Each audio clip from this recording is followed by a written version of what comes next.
Welcome to Let's Play Skies of Arcadia, the second episode, the one full of all the cutscenes. I'm Nye, and this is Base. Hi! So this is flying our airship. We can go up, we can go down, we can fly all around. That's an air rift right there. Kinda nifty. In the pause menu, we can go to the bridge, which we've already seen. We can also save from here. But we can also go to our map, and we'll be using this a lot later on in the game. You can see it's not filled in at all. I liked the map. I liked how it works. This is our first discovery, the Pirate's Grave. Whenever you see the compass spinning around like that, it's a discovery. Not only does it pop up on the overworld, but you also get this cool little historical goodie. And you also get this nice, awesome sketch. Appears someone has scribbled into the stone. I like the sketches most of all, because they look just really cool. Here's the quick little tutorial on exactly how discoveries work. Discoveries are not only important, they give you a lot of money, but they also are required for 100% completion. There's something like, I want to say 80 of them in the game. Somewhere 80, there. I think 88, but... Yeah, that sounds about right, 88. There's also a, there's a sailor that you pick up. If you fail to redeem your discovery in sufficient time, he'll discover it for you. Okay, so this is our pause menu, and we're looking at the stats here. Attack is basically just attack. Defense is how much you stopped from being attacked, so basically what you'd expect. Will is magical power, and magic defense is exactly what you'd expect it to be. I love the weird font thing they have going on for that. But that literally is ATWI. Those are the short names for these. Hit percentage is how accurate you generally are compared to their dodge percentage, and dodge percentage is the exact opposite, how much you dodge. Quick is how fast you are. You know, is that Arcadian is a real font. I used to have it for my computer, and I wrote letters in it because I was a nerd. Mm-hmm. It's kind of cool.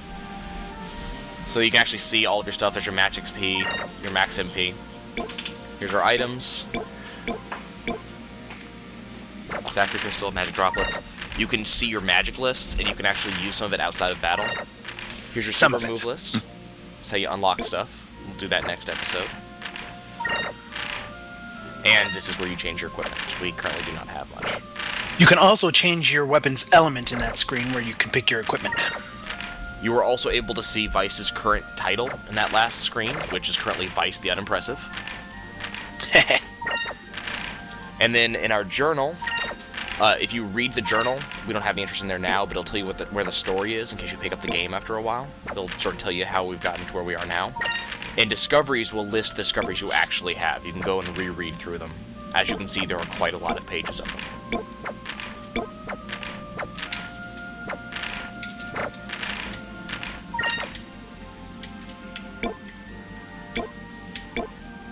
Unfortunately, we're going to have to use playtime for the playlist to see how long we've been playing, because I have this bad tendency to leave my systems on for a while, so technically the game thinks we've been playing for 21 hours.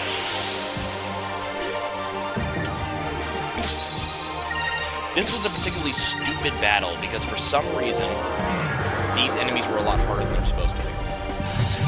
Oh yeah, the loopers. They're always a pain in the ass, especially, yeah. Well, the loopers are a big casting class. They have very powerful magic attack, but they also have this bad tendency to run, and they have very high dodge. But the reason this battle was hard was not because of the loopers, because of the maracas. If you look... Oh yeah, no, maracas are rough also. They have a cone attack, they have a lot of hit points, they're rough. Their defense is super high, and apparently they're very, very good at defending against fire elements. Switch to green. You'll see me switch back and forth a lot during this particular battle, which I'm actually going to speed up. Because I was trying to get red element experience. So I'm going to speed this up a little bit. Vice just takes it to the face like a champ. That's what I like. That's what I like in my pirates. Getting smacked over and over and over. Luckily, the remaining battles went a lot better than this. As you can see, we're getting 1 attack, 10 attack.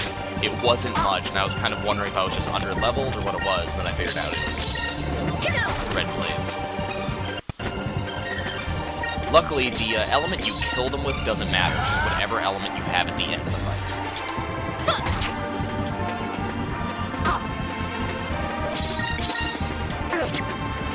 Almost done. There's the Rocker's range attack. There we go. Is it over already? And Vice and Aka and all the rest, they'll be making different statements depending on how well the battle went. Like, if their HP ends high, is it over already? You know, if they ended up doing really badly, that was close. You'll see shoals of flying fish, and if you fly through them, you'll actually collect them. This is used for that Vice the Fisher King. This is not really a thing worth doing usually, but for the Fisher King achievement, you don't need many. You only need like. It's like 1,000. Yeah, it's not. Actually fairly high. I say that's not many because I mean, if you pick them up as you fly around, Yeah. they're all over the place. It is not hard to find that many at all. You just don't want to have to like collect 1,000 later on in the game because you've been not doing it. Many shoals of fish will actually vanish if you fly through them. You only get one shot at it, so you want to try to collect as many as possible. Specifically the big one. Every shoal of fish has a big fish that's worth Well, not every shoal. almost every shoal. As you can see, the ones I'm collecting right now are sea fish, sea ranks. That big orange one in the center is going to be a B rank or an A rank. And there's Pirate Isle.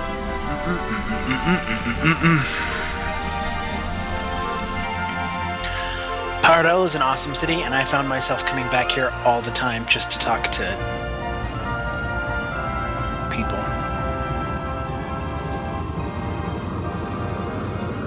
I don't know why. They don't say anything different. It was just my home away from home. Yeah. It's kind of cool. The proportions of the island always look odd to me, and later on in the game I consider going, why doesn't anybody look at this island weirdly?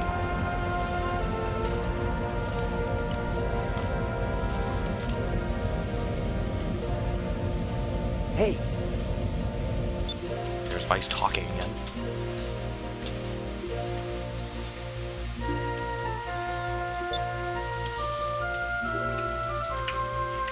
Vice totally isn't flirting with Fina. Totally.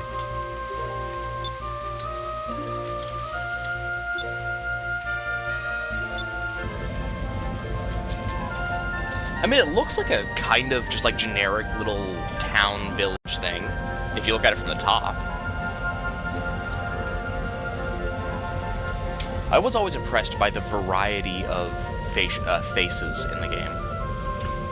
Oh yeah, most of the models are pretty handmade. And pretty unique. They don't feel like they got copied and pasted a lot. Doesn't feel like Pokemon, is what he's trying to say. Yeah, it's exactly what I'm trying to say. Here's one of these really big freaking doors.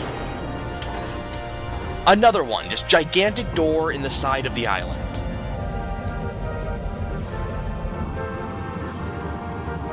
And that's why you gotta sit there wondering, how does no one notice this? Because it's not just this island is really, really, like, deep, and that's, when you play the rest of the game, you kind of notice that's not really common for these islands. They're usually pretty shallow when it comes to the underside. But more specifically, it's this. Look at this door. Even when it seals up entirely, you can still see the outline there. How does no one notice that? Well, it's not super obvious, I don't think.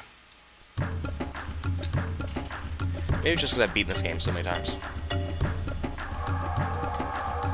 So here's all the crap we got for sacking that ship. Now the question is, what did we do with the ship? Did we sell it? Are you asking me? Because they talk about it. They talk about how you returned the vessel. Oh, I must have missed that cutscene. It's mildly spoilery, so it won't give you the details on how and why, but it is said.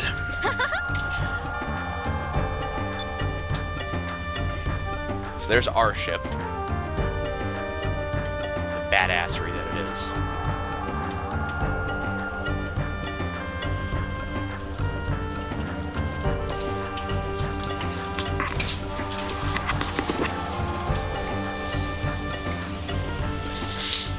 part of me, when he says underground port and Pirate Isle, part of me just thinks Pirates of the Caribbean, the ride at Disney.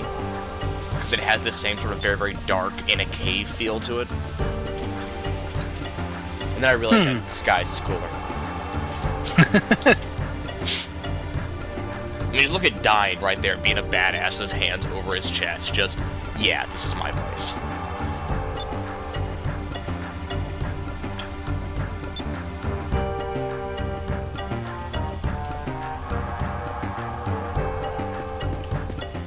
Got a save point, because I never don't save. Even on an emulator. Oh, you're not using an emulator. I'm using an emulator.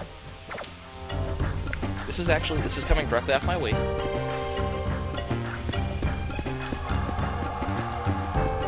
Remember, we weren't able to get the emulator to work. Yeah. Gigantic cannon.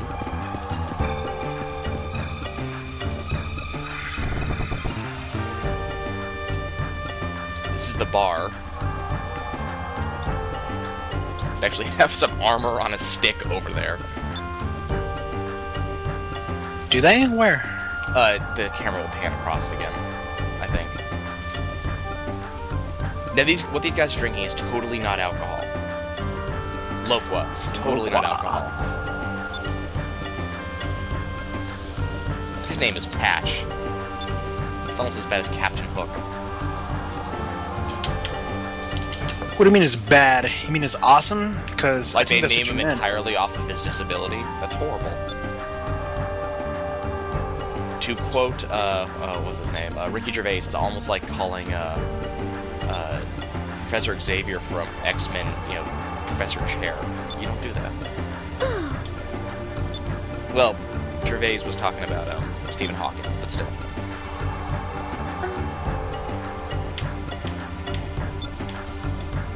Now, if everybody thinks that that Loqua is alcohol, it isn't. Mabel tells you it's made from loquat berries and moonstones. It's just a juice. For adults. For adults, yes. Well, no, but apparently Vice and Aka drink it. They're adults. Wait. Vice is 16, I think. Yeah, I don't think their age is ever really truly defined. I always felt that they're like 16, 15-ish. Maybe about that age. Maybe 17 at the oldest, but... Maybe just the way everybody calls them kids. Yeah, unfortunately, there was only that one time the camera panned to look at that, but they have this, like, set of Imperial armor sitting there, like, stacked on a mannequin or something, with arms out of his arms. So they can just make fun of the Imperials. I can think of no worthier thing. Same here.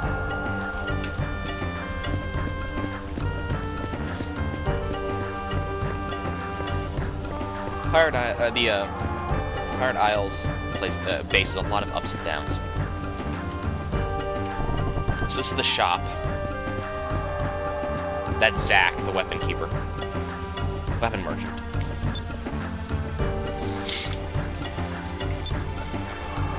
He looks disturbing. So no matter what I do, I never have enough money at this point in the game to actually fully equip both Aka and Vice. And I have this bad habit. I don't like selling previously owned armors, so I almost never do it. So you'll see me have like 10,000 gold in weapon and armor. I'm like, I don't have any gold. I can't upgrade my equipment. Armor in this game is worth selling. It's the weapons some of them you want to keep. Anything basically with a special effect is worth keeping. There's a couple very specific ones. Mm-hmm. Yet another ladder. There's not really anything in this HUD worth commenting on. There's just this one guy who's sleeping in it. It's just showing you the hammocks. They just included it just so you can see where pirates sleep. Because that's the thing pirates do sometimes. Yeah, they sleep, and Nintendo and I forget who makes this game. Oversoft, something like that. They wanted you to know this. Overworks, that's it.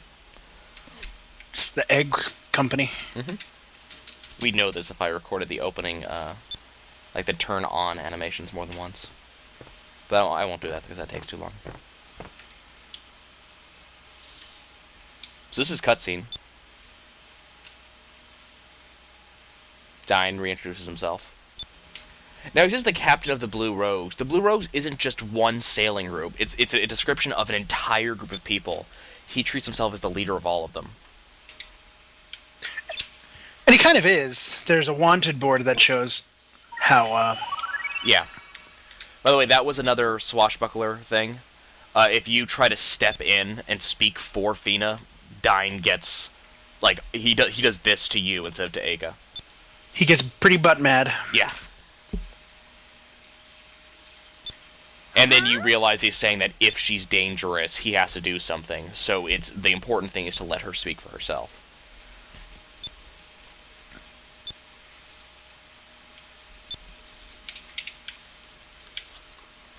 Don't we trust you? Don't I trust you? No.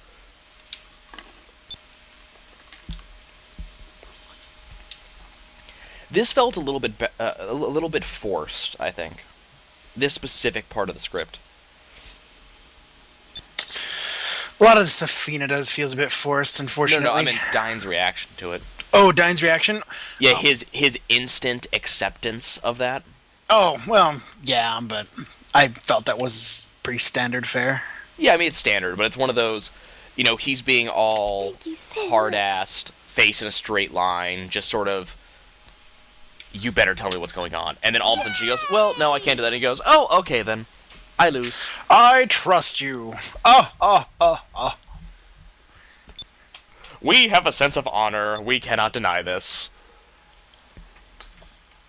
And if you go over here, this bookcase slides. We'll actually get the hint this bookcase slides later on, but since I'm here anyways. I forget the hint. Pretty obvious the bookcase slides, though, since there's a ladder to the right of it that you can see. Yeah, I mean, if you have the camera... Or that camera doesn't move. It can't be... Whoop! That camera can't be swung, so... What was that noise? That was my dog, who did not like being moved. That camera can't be swung like it normally can, so it always shows you that ladder. All that's down here is 150 gold, though. Poor doggy. So I went with a cat. No complaining. Well, not over that. No, they do complain. They just scratch you instead of making noises. And bite. My cat does neither of those things, really. Except in play. All cats will do it in play. My cat has never deliberately scratched me. Play. Right. I think I read that somewhere today, in fact. It's just like, you don't own a cat, you are part of the cat's staff. Yeah. So, there's the hidden door to the underground padao.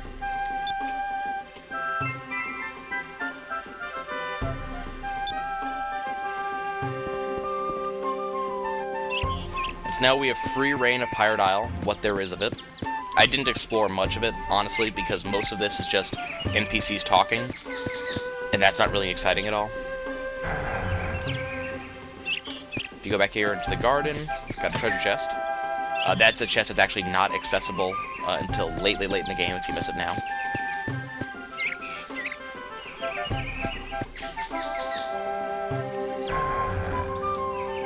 I was trying to find the right NPC. This lady, all she does is she just talks about the moons and what they do. It just gives you some information about what moonstones actually do. They're used as fuel. The people I wanted to talk to were in the next building. Namely here. We were talking in one of the attempts to make the first episode work, I was talking about how the blades were made of moonstones and they react to the actual stones you have, and that's what turns them colors. This is the guy who actually tells you that. Or these are the guys, I can't remember which one it is. He tells you that the weapon... I guess I'll just read it. Yeah, he'll actually say it in a few moments. This is where he actually calls it the spirit bar, or spirit meter. And talks about focus, giving you spirit points, stuff like that. I love all the quotation marks. You can just imagine him putting his hands up and doing the bunny ears quotation marks thing.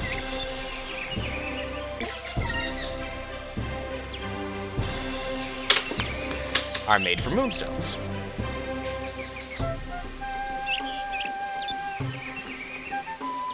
And then Vice's dad in the next episode says a little bit more about it, too.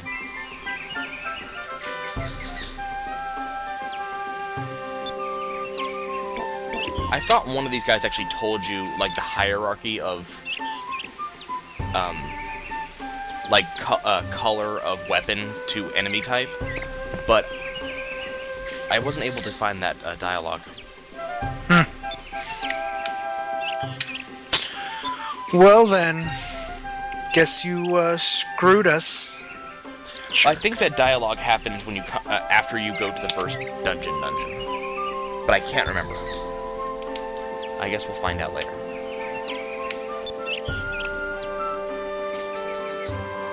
This is actually not true. Boris tells you over and over and over that you should cast the most powerful spell always, since it always only costs 1 MP. That all it costs is spirit points, and spirit points regenerate. Spirit points do not regenerate that fast. Not at this point in the game, certainly. Not even the later points in the game. If a 8 spirit point spell will do what you need it for, there's no need to spend or to do the 15 spirit point spell. Why not? Because you can use those spirit points for something else, like Cutlass Fury. Cutlass Fury! Exactly. Pirate's Wrath! I'd rather heal to full and use a Pirate's Wrath than heal to full and not be able to use Pirate's Wrath. So there was the hint that moonberries are needed to gain super moves. That is ridiculous. Ridiculous. I did do that next episode, so we'll gain some super moves then. Now, someone told... I can't remember where I read it, but I was told that in order to gain one of the crew members, you actually do have to play this hide-and-seek game. But I don't know how true this is. I don't think you have to for anything, but I can't remember now. Oh, wait. Maybe it's to... Well, I guess I better not say the character's name. We're not doing that cutscene yet. So, here's kid number 1, hiding behind the house. Hi, kid! That was hard to find. Oh, by the way, for this game, if you go into any building, or if you change scenes in any way, it resets the game, so you have to do it again. They're not inside any of the homes. Here's Pow. Pow pow! But you have to actually aim at him instead of at the crate. What are the dogs called again? I forget. They say Pow. I forget. Pow was the name of that one. Yeah. Here's the only pseudo hard to find kid, and you have to talk to him through the sheet. Yeah, he thinks you're some kind of asshole or something, like you don't know you hid there.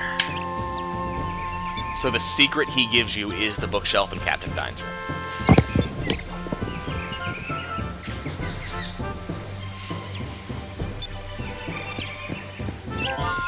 And then here's this optional cutscene that most people miss. A delicious cutscene. No.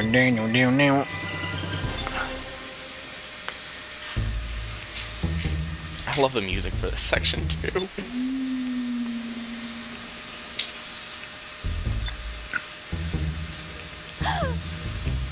I think this is one of the, if not the only time you ever see Eiko with her hair down. There are 2 occasions in which you see her hair down. This is the first. The other thing is, he yells, "My eye." How did she hurt his eye with that pillow through this knot hole? It was like cartoonishly bulging through. Yeah, bulging through, and she actually hurt his eyeball. Now he's got to wear a second sky goggle. That's what happened to the first one. That's exactly right, yeah. So there are some other places we could go from here, but none of them are important, so we'll just trigger the next cutscene.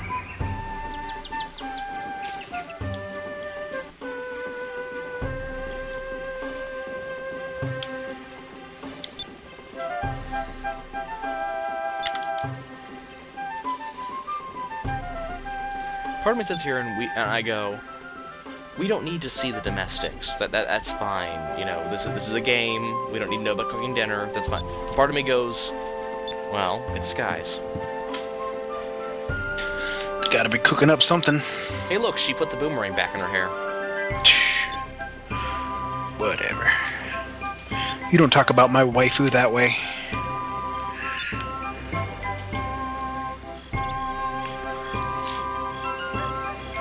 Oh yeah, and I missed this little thing the first time, so here is, frame rate down.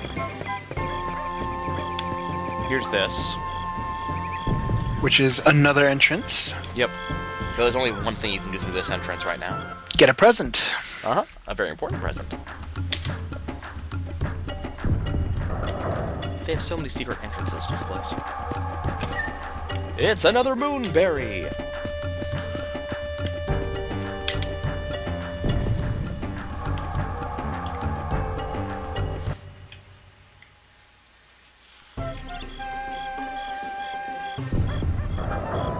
Oh, this is also one of the only times you ever see sunset in this game.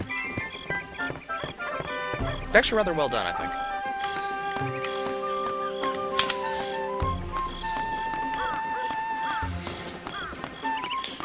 So we go climb all the way up. They call this Lookout Island. I don't think they ever have a lookout up here. This is way too high up. Hey, look, there's a little sparkly thing out of the corner of the screen that we can't do anything with. Ooh. All the way up top.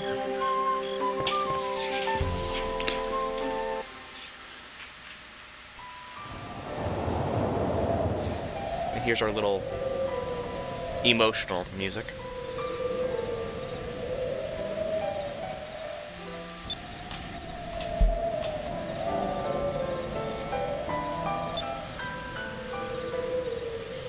They actually do give a little bit of like motivation and character to each of the characters, which is nice. They're not really flat and emotionless. They all actually have like aspirations, which is kind of cool.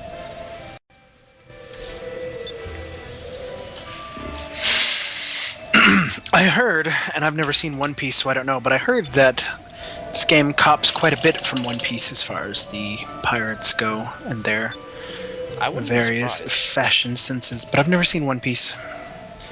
From the very, very little I've seen of One Piece, I would not at all be surprised if one stole from the other, but I don't know the timing on both. One Piece came out first. No. When I heard such a statistic, I almost didn't believe it. But it was true. I don't know if it's true that, you know, one copped from the other, but I do know that One Piece came out before this did. Hey look, shooting stars. Oh hey, shooting stars. And they look quite amazed. Those aren't shooting stars, those are moonstones. And if we go over there, we'll find Clefairy. By the way, this is the shape of the sky goggle, by the way.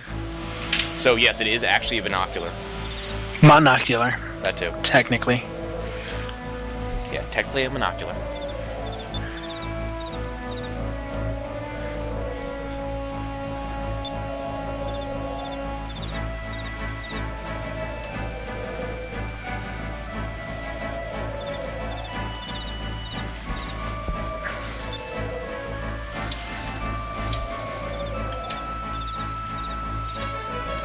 Now, from the sheer amount of like, ships in the sky, and the amount of weapons that are available, and knowing that every ship is powered by moonstones and every weapon is made of one, you'd think there are a lot of moonstones, but the game treats them as really rare freaking things.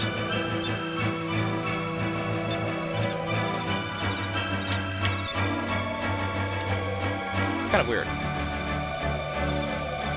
No, she's just not gonna eat.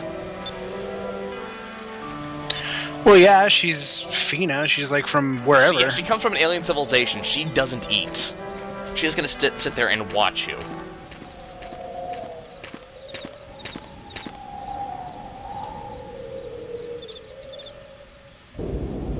It's actually a kind of cool moonshot. That's actually really well done.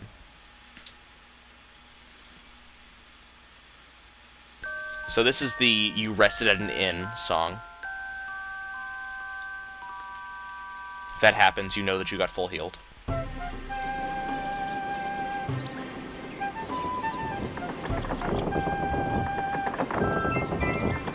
can hear the windmill creaking, which is kind of cool.